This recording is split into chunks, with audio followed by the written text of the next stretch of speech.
Hey there, welcome back to Let's Chat About, a show that anything goes.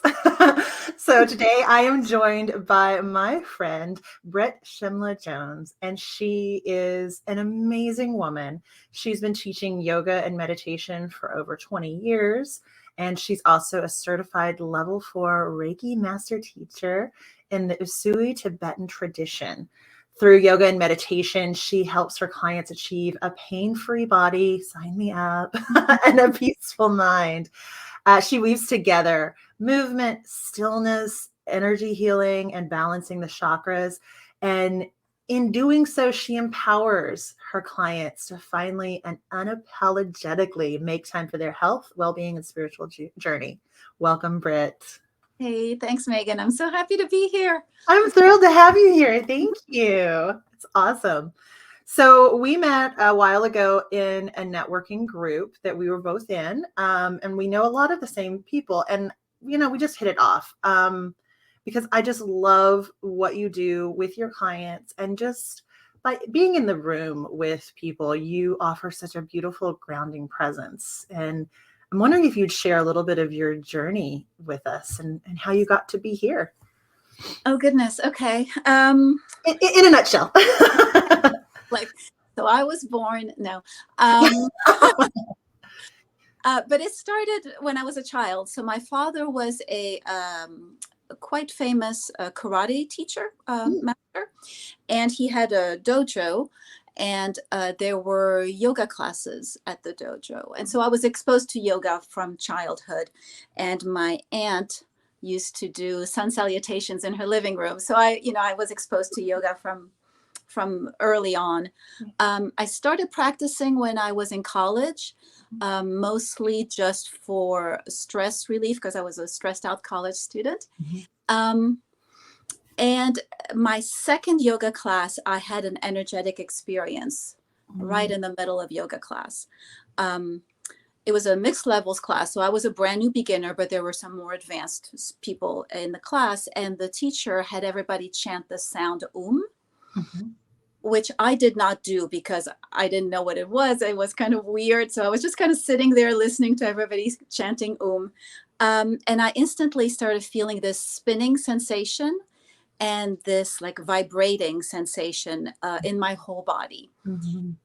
It was quite powerful, and I didn't tell anybody about it. I kept going to yoga, kept practicing yoga, kept learning meditation, but didn't tell anyone about this spinning sensation that I had felt.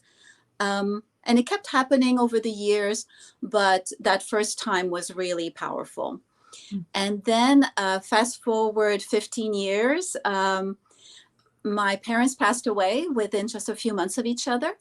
And I met an energy healer, and I was led to tell her about that experience I had had so many years before. And so I told her about it, and she understood instantly what it was. And she said, "Oh yeah, you just felt your chakras spinning." And she, oh yeah, no big deal. This happens all the time. And she said, yeah, the sound is the sound of the 6th chakra, which is the third eye. And just hearing that sound brought you to the awareness of your energy body and to the chakra spinning. And so it was such a relief to understand what had happened. And that got me interested in the chakras, which I then researched thoroughly. And then that got me interested in Reiki and energy healing because I use the chakras in my Reiki practice. And so by then I had all that yoga and meditation experience, and then I was able to bring in the energy healing and the chakra balancing. Oh, that's so cool. I love that so much. I know I've seen a lot of your posts on the chakras, and now starting kind of into the Reiki practicing. Because I think when we first started connecting, you were kind of sitting in that yoga and meditation space, I'm sure, while researching and learning and developing your skills in the other areas. Yeah, I started with using Reiki for self-healing. And I did that for years, mostly around my parents' passing. And then it took me a while to have the confidence to offer Reiki to others. Yeah. So even though I've been doing Reiki now for 10 years, for, I would say, the first 5-6 years, it was entirely self-healing.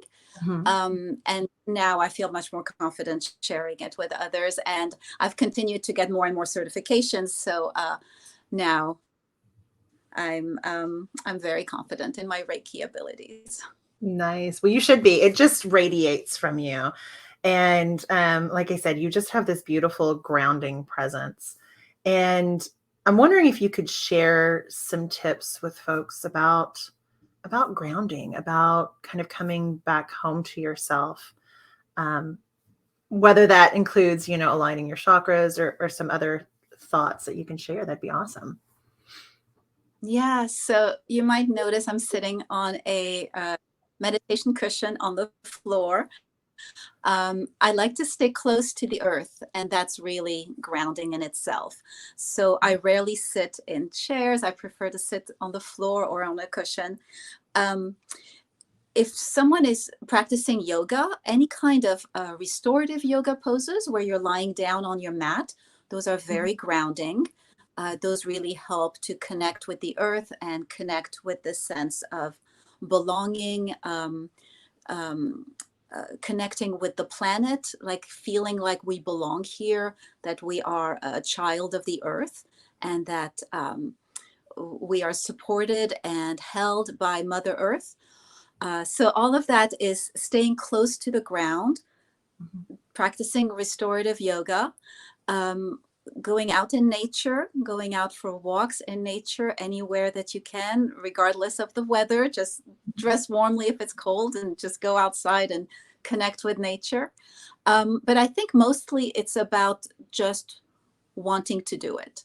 Understanding that it's a need that we have to connect to our sense of belonging on this planet, and therefore making time to do it, and therefore finding the time, the energy, the will to do it. I think we live in a world that brings up a lot of distractions, and it's easy to just get caught up in the distractions, but it's important to just make the commitment to put our spiritual path first, ahead of all the distractions. Yeah. Do you think it's all of the distractions that we are surrounded by and the immediate gratification of having our phone in our hand that really kind of distracts from all that? I think so. I also I also think that we've entered a new age where technology is just becoming part of the human experience. And it's going to be interesting to see how that develops. I don't think there's any way to stop it. I think that's just how it is. And so we're going to have to bring together what the human experience is in combination with technology. And I think it has a lot of potential. I think great things can happen. Just the fact that we're able to talk to each other over thousands of miles, but also that we are able to understand other people's experiences and perspectives in other cultures, that everybody has a voice now, that everybody can talk about their experience and how they have viewed their lives and the world. I think all of that is extremely powerful. So there's lots of negatives to technology and the distractions that it causes for the peace of mind. But I think it also creates a democracy, and that everybody can speak up now. And that did not used to be the case. Oh, I agree completely. Yeah, I mean, it's anything, right? It's the pros and the cons. And I know there's been a lot of talk recently about AI and what does that mean, and are jobs at risk and all that. And those are all valid questions and valid concerns. And I also can't help but notice that if some of the more menial tasks are taken off our plates because we have the technology to do it, what greatness can we create? What creativity can we tap into? If I'm not caught up in, running numbers or, I have my QuickBooks, right? So that come tax time, it's taking care of everything. Well, that's technology. I don't have to mess with that, during my day, so I can focus my energy elsewhere. So I think there's a lot of possibility, and I'm excited to see what's coming with technology in our future. Yeah, absolutely. Yeah, I know you have a teenager as well. So I have two kids, a teenager, and then my older one is 20, which is freaks me out. I But bet. um, but yeah, like technology is such a part of who they are. It becomes a part of their identity. And I think, as you said, there's pros and cons, and it's not all negative. I think that there's some positive to it. Yeah. Absolutely. And what I'm loving seeing, at least with my teenager, is that there's a certain amount of, oh, I don't need to put that on the internet. I know for a while it was like everything was on social media, everything was everywhere.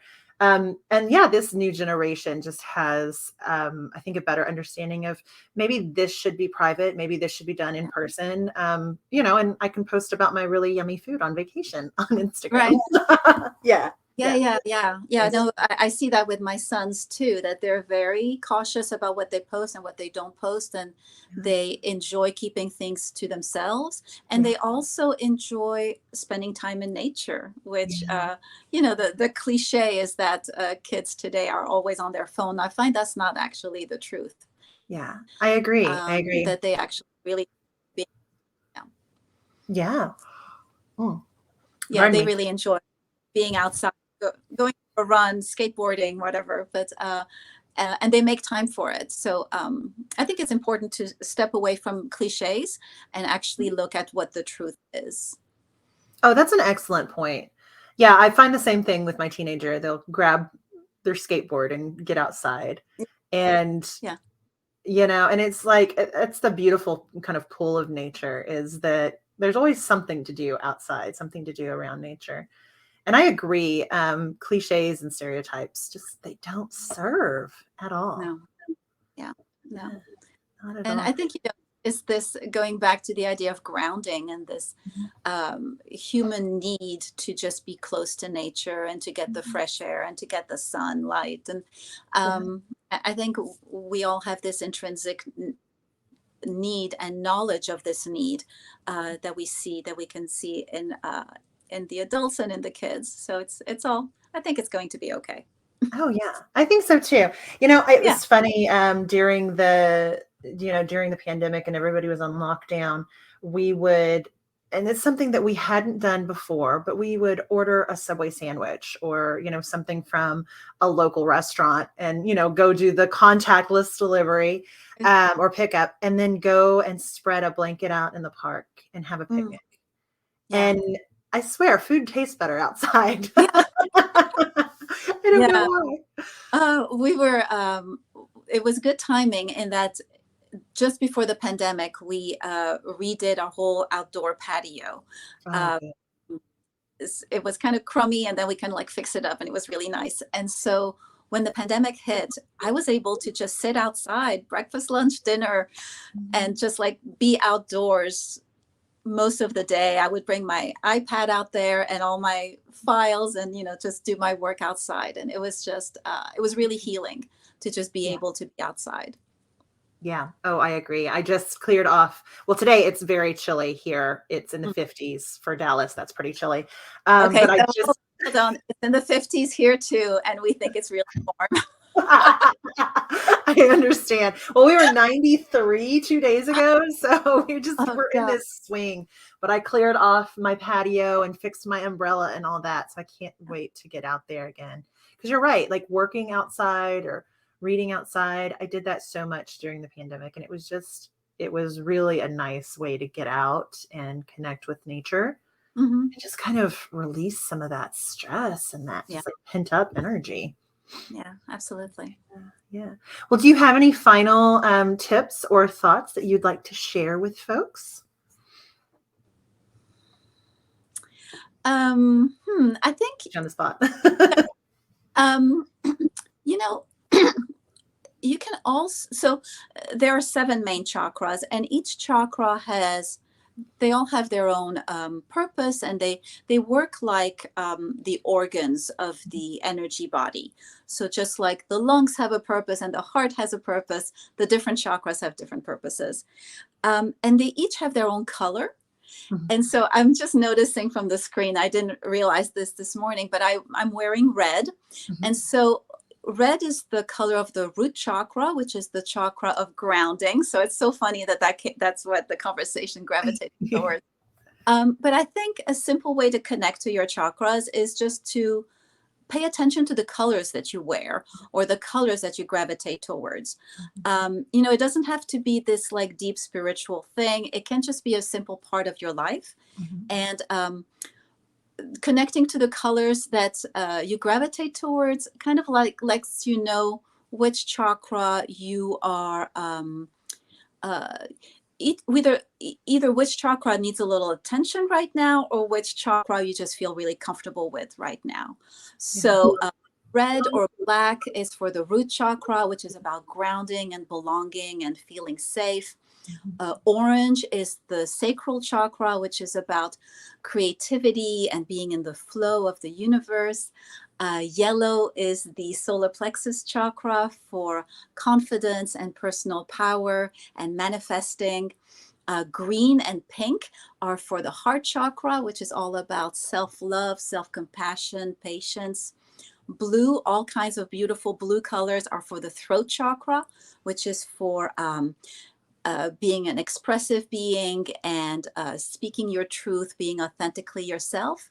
And purple is all for the third eye and wisdom, intuition, connecting to your inner knowing. And then white and clear are the crown chakra, which are your connection to source and spirit. So just paying attention to colors around you can really be a nice way to connect to your chakras and just kind of tune in. Oh, I love that. And one thing that I have, if I may add to that, one thing that I've experienced is when I go in for body work, I go in for a massage every month. The mailman must be here.